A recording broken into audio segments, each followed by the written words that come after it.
अस्सलाम वालेकुम everyone, hope you all are doing well. My name is Syed Burhan Ahmed और मैं आप लोगों के साथ इस जर्नी में होऊंगा आपकी इंग्लिश लैंग्वेज को आसान करने के लिए, आपको बताने के लिए कि कैसे आप सही और आसान तरीके से अंग्रेजी ज़ुबान पे अबूर हासिल कर सकते हैं। तो आज की वीडियो है अंग्रेजी ज़ुबान के एक बहुत ही अहम और ख़ास टेंस को सीखने के लिए, that is called present simple. As you guys know कि हमारे पास तीन ज़माने मौजूद हैं, present, past and future. Past यानी कि माजी वो ज़माना जो कि अब तक हो चुका है, गुजर चुका है, जो अब मौजूद नहीं है। प्रेजेंट वो ज़माना जो कि अभी मौजूद है, यानी कि इस वक्त मैं बात जो कर रहा हूँ, this is happening in present, कि जब आप ये वीडियो देख रहे हैं तो this is the present. And the last one is the future. Future में हम वो बातें करते हैं जो कि अभी नहीं हुई, आगे होने वाली हैं। फ्यूचर इज ऑलवेज प्रेडिक्टेबल या नॉन प्रेडिक्टेबल। तो हमें वो चीज़ जो अभी मालूम है या नहीं मालूम है मगर हुई नहीं है, वो कहलाती है फ्यूचर। तो आज जो हम टेंस पढ़ने जा रहे हैं that is called present simple. बहुत आसान और बहुत अहम टेंस है अंग्रेजी जुबान के अंदर। तो प्रेजेंट सिंपल का इस्तेमाल हम उस वक्त करते हैं जब हमें अपना रूटीन, स्केड्यूल किसी के साथ शेयर करना हो या बताना हो या लिखना हो।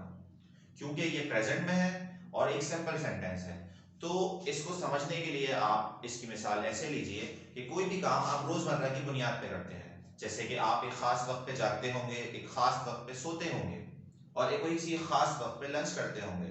तो ये तमाम काम आप रोज की बुनियाद पर या वीकली बुनियाद पर या कुछ काम ईयरली बुनियाद पर करते होंगे। जैसे मैं हर साल नॉर्दर्न एरियाज घूमने जाता हूँ, आप में से बहुत सारे लोग ये काम करते होंगे।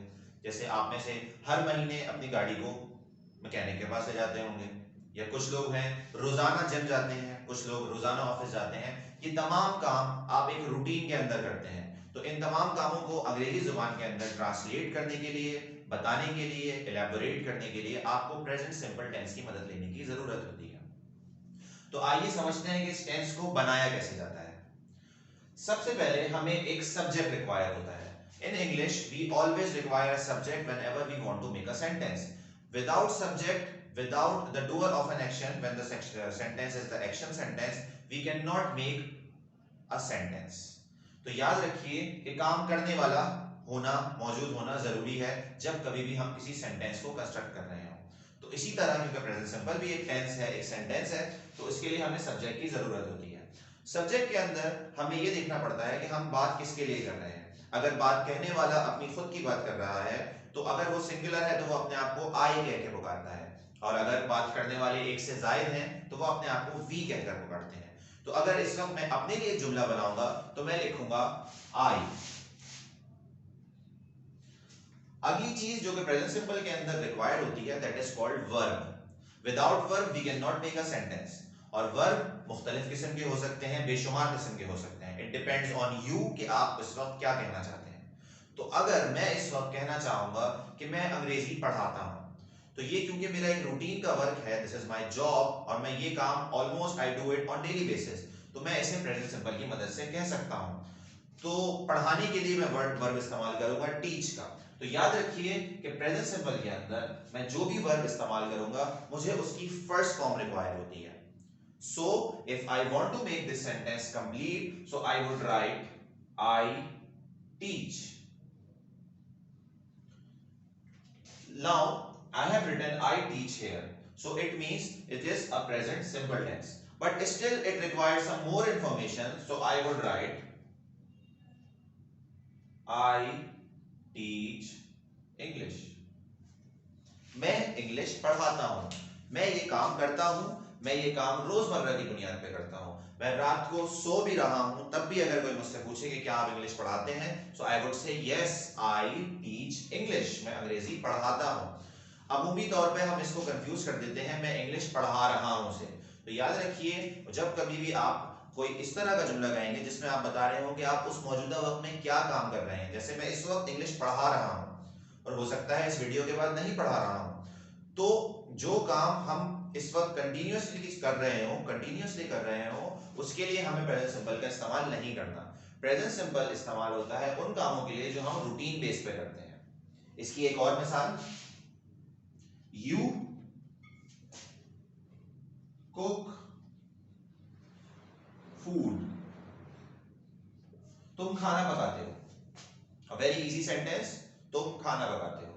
तो ये काम जिसको हम कह रहे हैं वो काम ये डेली बेसिस पे, रेगुलर बेसिस पे, ये एक सर्टेन टाइम के अंदर आमतौर पे होता रहता है।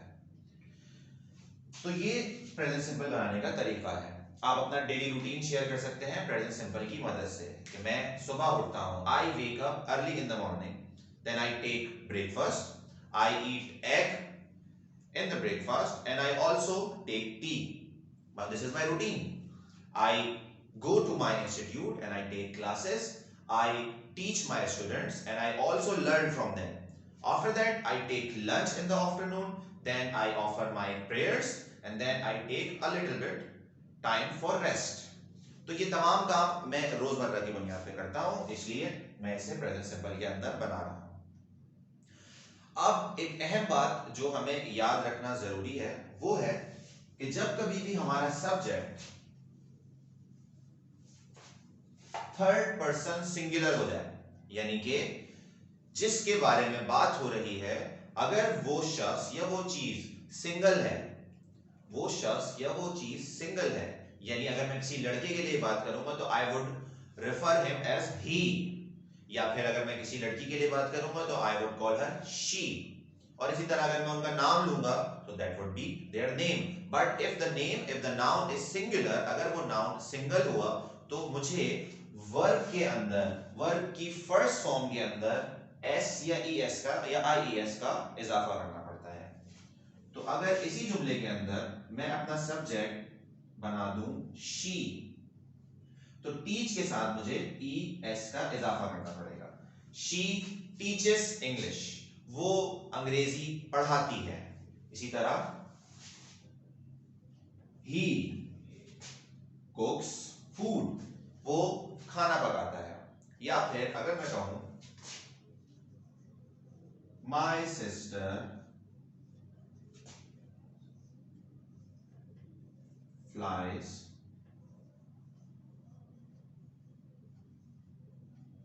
Aeroplane, my sister flies aeroplane, मेरी बहन जहाज उड़ाती है। तो आप नोट कीजिए कि मुझे वर्ब के अंदर ईएस, एस या आईईएस का इजाफा करना पड़ता है।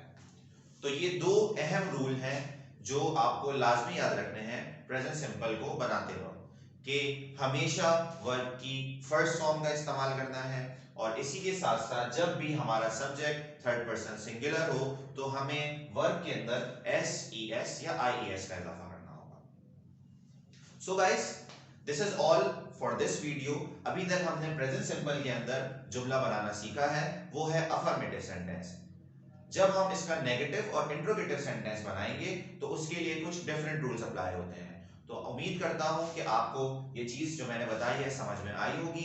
If you have any question you can ask any question in the comment section, and if you have any suggestion how to improve and how to be more effective for you, so please do advise us, do recommend us, give your precious opinions in the comment section, and we will try to imply on us, and we will try to be more effective, be more efficient for you, and I believe कि आप लोग इसी तरह हमारे साथ रहेंगे, हमें support करेंगे।